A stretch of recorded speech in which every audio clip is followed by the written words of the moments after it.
విషంతోనే మనకేమైనా ఇది దాని తలలోనే విషం ఉంటుంది, ఇంకెక్కడా ఉండదు. అది కూడా అన్ని పాములకు విషం ఉండదు. కొన్ని పాములే, ఒక 5-6 పాములే బాగా విష జంతువులు అంటారు. మిగిలిన పాములకి విషం కూడా ఉండదు, కరిచిన ఏం కాదని చెప్తారు. వెలయంగా తోక నుండు వృచ్చికమునకు, వృచ్చికం అంటే తేలుకు ఒక తోకలోనే విషం ఉంటుంది, ఇంకెక్కడ విషం ఉండదు. అవి ముందర కాళ్ళతో వేరే చిన్న కాళ్ళతో కుట్టినా మనకేం విషం ఎక్కదు. అందుకే కొంతమంది జాగ్రత్తగా ఆ తోకలో ఉండే కొండిని పట్టుకుంటే అదేం చేయలేదు. కాబట్టి తేలుకు తోకలో విషం ఉంటుంది అని మనకు తెలుసు, పాముకు తలలో విషం ఉంటుంది అని మనకు తెలుసు.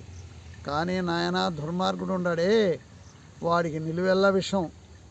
వాడు ఎప్పుడు ఏం చేస్తాడో, వాడి ఆలోచన ఎప్పుడు ఏముంటుందో, వాడు ఎవరిని ఏమి నాశనం చేయాలని చూస్తాడో, శరీరం అంతా విషమే అని చెప్పాడు. కాబట్టి పాము కంటే తేలు కంటే కూడా